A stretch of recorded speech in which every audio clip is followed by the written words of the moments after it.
Bonjour et bienvenue sur cette nouvelle vidéo de la chaîne Investisseurs Intelligents.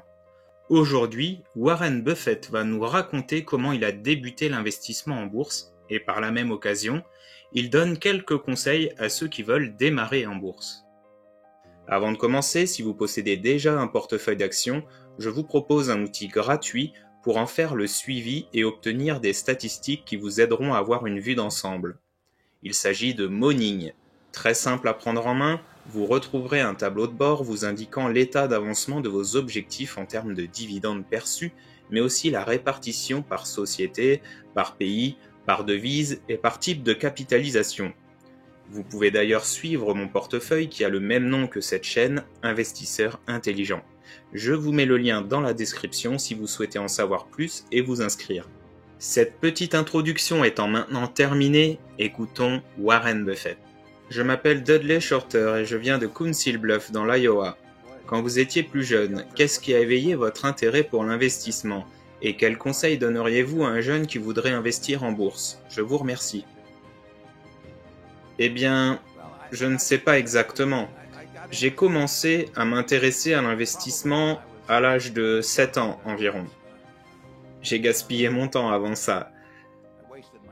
C'est un peu comme W.C. Fields lorsqu'il a hérité un peu d'argent. Quelqu'un lui a demandé ce qu'il en avait fait, et il a répondu qu'il en avait dépensé la moitié en whisky et qu'il avait gaspillé le reste.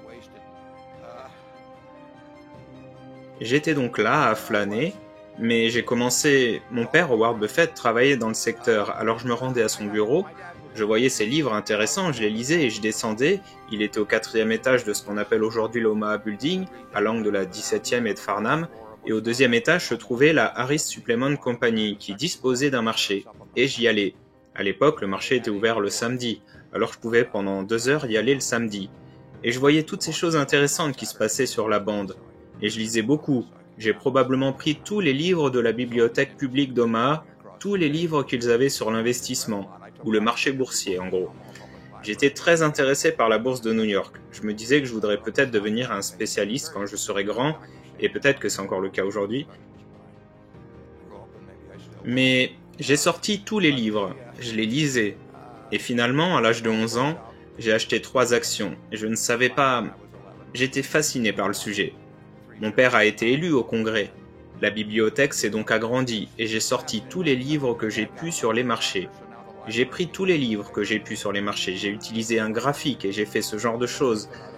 Enfin, j'ai lu le livre de Benjamin Graham à l'université du Nebraska, L'investisseur intelligent, à l'âge de 19 ans, et ça a changé toute ma façon de voir les choses. Mais le conseil que je donnerais, c'est de lire tout ce que l'on voit. Et de commencer très jeune. Dans presque tous les domaines, il est très avantageux de commencer jeune.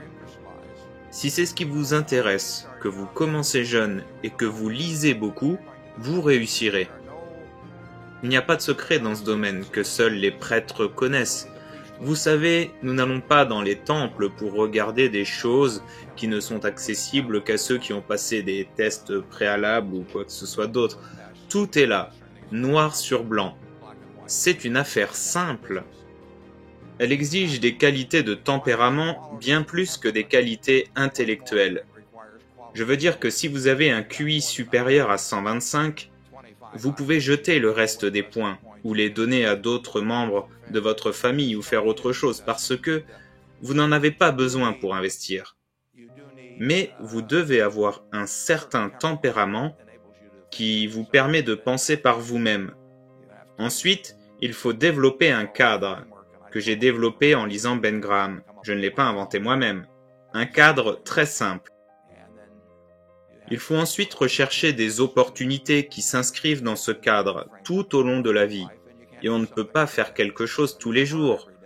Vous savez, vous pouvez apprendre tous les jours, mais vous ne pouvez pas agir tous les jours. J'ai parlé de la lecture des rapports annuels d'Anheuser-Busch pendant 25 ans, mais j'ai lu les rapports de Coca-Cola, de Gillette et de toutes sortes d'entreprises bien avant d'y investir.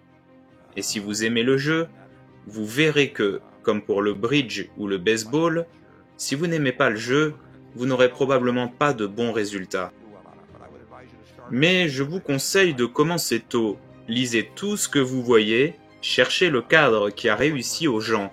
Et il n'y a rien de tel que celui de Graham, à mon avis. Et vous aurez beaucoup de plaisir et vous gagnerez probablement beaucoup d'argent. Charlie? Oh, je suis un peu désavantagé. Warren est devenu une sorte de doyen des investisseurs alors qu'il n'était encore qu'un enfant. Et il a un plus grand respect pour le processus que moi. Je partage un peu l'attitude de Keynes selon laquelle la gestion de l'argent est une sorte de vocation inférieure à celle de chirurgien ou à bien d'autres choses. Je pense que les chefs d'entreprise devraient mieux étudier l'investissement, car ils seraient de meilleurs gestionnaires. Et je pense que tous ceux qui réfléchissent au processus d'investissement en apprennent davantage sur la façon dont le monde fonctionne réellement. Et je pense que cela en vaut vraiment la peine. Mais je n'aime pas qu'un pourcentage aussi élevé du PIB que celui que nous avons actuellement soit consacré à la gestion de l'argent et aux frictions qui en découlent. Et je n'aime pas le pourcentage de la matière grise de la nation qui se trouve aujourd'hui dans toutes ces différentes formes de gestion de l'argent hautement rémunérées. Je ne pense pas que ce soit une bonne chose pour le pays, et je déteste le fait que nous y ayons contribué par nos propres prédilections. Charlie n'est assis à côté de moi que dans le cadre de son programme de sensibilisation en fait. S'il vous plaît, ne prenez pas de photos avec lesquelles vous pourriez le faire chanter parce qu'il est associé à moi. Charlie a fait une très bonne remarque sur le fait que les managers seraient plus performants s'ils comprenaient l'investissement. Je trouve cela absolument fascinant, et je l'ai constaté tout au long de ma vie. Je l'ai vu de près. J'ai des amis qui sont PDG d'entreprises et qui demandent à quelqu'un d'autre de gérer leur argent. Si vous leur demandez s'ils devraient acheter Coca-Cola ou Gillette ou quelque chose comme ça, ils vous répondront que c'est beaucoup trop difficile, je ne comprends pas ce genre de choses, que sais-je de l'investissement? Le lendemain, un banquier d'affaires arrive avec l'idée d'acheter une entreprise de 3 milliards de dollars, ce qui revient simplement à acheter un grand nombre d'actions d'une entreprise. Et il fait une petite présentation de 2 heures qu'il soumet à un groupe de planification stratégique en pensant que ce sont eux qui devraient prendre la décision d'acheter des entreprises de plusieurs milliards de dollars, alors qu'ils ne se sentent pas qualifiés pour prendre des décisions de 10 000 dollars avec leur propre argent. C'est extraordinaire ce que l'on voit dans les entreprises américaines et les activités d'acquisition. C'est un peu comme ce qu'on dit à propos de la fabrication de saucisses et de l'élaboration des lois. Il vaut mieux ne pas les observer. Charlie, tu as d'autres idées à ce sujet? Il me semble que tu en as beaucoup. Je pense que l'époque actuelle n'a pas de précédent comparable dans l'histoire du capitalisme. Je pense que nos classes intelligentes consacrent un pourcentage plus élevé de leur attention à l'achat de petits bouts de papier et à l'enrichissement par ce biais, ainsi qu'à des activités promotionnelles assorties d'importantes commissions de participation aux bénéfices. Je ne me souviens d'aucune époque qui ait connu une telle concentration de ce type d'activité. Et toi, Warren? Non, mais je pense que tu dirais probablement aussi que nous avons vu des sortes de petites versions de ça. Quelque chose s'est produit par la suite qui... Oui, c'est vrai, si tu veux parler des implications futures, beaucoup de choses que je vois maintenant me rappellent Sodome et Gomorrhe et... Nous n'y étions pas, d'ailleurs, je veux dire. Non, mais il y a un récit publié